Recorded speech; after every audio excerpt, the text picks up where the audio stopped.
ఈ మధ్య కాలంలో మనం చాలా సినిమాలు చూసాం. 'కేజీఎఫ్' తర్వాత 'కేజీఎఫ్' ఫ్రాంచైజ్ తర్వాత లేదా 'కేజీఎఫ్ 1' తర్వాత కొన్ని సినిమాలు ఈ కైండ్ ఆఫ్ ఒక ఎలివేషన్ అనేది మాత్రమే ఒక కైండ్ ఆఫ్ థింగ్ ఇంకేమీ లేదు. స్టోరీ అవసరం లేదు, స్క్రీన్ ప్లే అవసరం లేదు అనేటువంటి బాపతిలో మన 'కబ్జా' గాని, మొన్నేదో 'మార్కో' ఏదో వచ్చింది. ఇవన్నీ కూడా ఈ సబ్జెక్ట్ ఈ కైండ్ ఆఫ్ డిపార్ట్‌మెంట్ ఈ స్కూల్ నుంచి వచ్చాయని చెప్పుకోవచ్చు. ప్రశాంత్ నీల్ స్కూల్ నుంచి. ప్రశాంత్ నీల్ ఇన్వాల్వ్‌మెంట్ లేకపోయినా కూడా అతను ఇన్‌స్పైర్ చేసాడు 'కేజీఎఫ్' ద్వారా.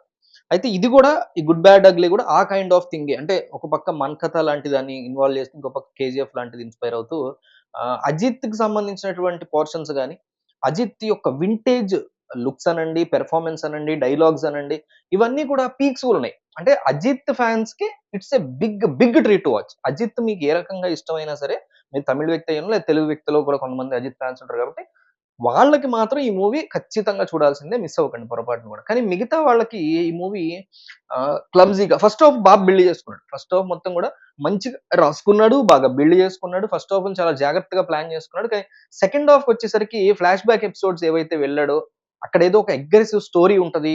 దానికి కనెక్ట్ అయ్యి మనం మళ్ళీ ఫ్లాష్ బ్యాక్‌లో నుంచి బయటకొచ్చేసరికి పీక్‌కొచ్చేస్తాము అనే ఒక హైని ఇంటర్వల్ బ్యాంక్‌లో ఫస్ట్ హాఫ్‌లో జాగ్రత్తగా బిల్డ్ చేసుకొని ఫ్లాష్ బ్యాక్ స్టోరీకెళ్ళి, ఆ స్టోరీ కూడా కొద్దో గొప్పో ఉంది కన్విన్స్ అవ్వాలి. అక్కడి నుంచి మళ్ళీ బయటికి రావడం అదంతా కూడా చాలా ఫ్లాట్ నేరేషన్ అన్నమాట. Second half very big disappointment. First హాఫ్‌ని జాగ్రత్తగా ప్లాన్ చేసుకున్నాడు. సెకండ్ హాఫ్‌ని అట్లా ఒక్కసారిగా కుప్పకూల్చేసాడు. బోలెడు అన్ని ఎక్స్‌పెక్టేషన్స్ పెట్టి వాటిని కూల్చేసాడు. బ్యాక్‌గ్రౌండ్ మ్యూజిక్ బావుందని అనిపించింది. సినిమాటోగ్రఫీ బావుంది.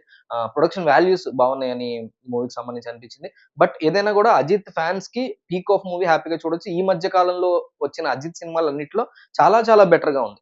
రకరకాల మూవీస్ వచ్చినాయిగా మధ్య. వీటిలన్నిట్లో కూడా బెటర్ టు వాచ్ మూవీ కింద కన్సిడర్ చేయొచ్చు. అజిత్ ఫ్యాన్స్‌కైతే compulsory worth watch, must watch. కానీ మిగతా వాళ్ళకి ఓటీటీ కోసం వెయిట్ చేసి చూస్తే పర్వాలా. ఎగబడిపోయి థియేటర్‌కెళ్ళి కంపల్సరీ చూడాల్సిందేరా అనే టైప్‌లో అయితే ఏమాత్రం కూడా గుడ్ బ్యాడ్ అగ్లీ లేదు. మీకు ఎవరైనా చూసుంటే ఇంకొకలా ఏమన్నా అనిపించున్నా లేకపోతే ఇలా అనిపించినా కామెంట్ చేయండి. పర్సనల్‌గా ఈ మూవీ నాకు పెద్దగా ఎక్కలేదు. కమర్షియల్‌గా ఈ మూవీ సోగా రన్ అవుతది తప్ప మేబీ తమిళ్‌లో అవ్వచ్చేమో తప్ప తెలుగులో అంత డూపర్‌గా ఆడే సిట్యుయేషన్ అయితే నాకేం కనిపించట్లేదు.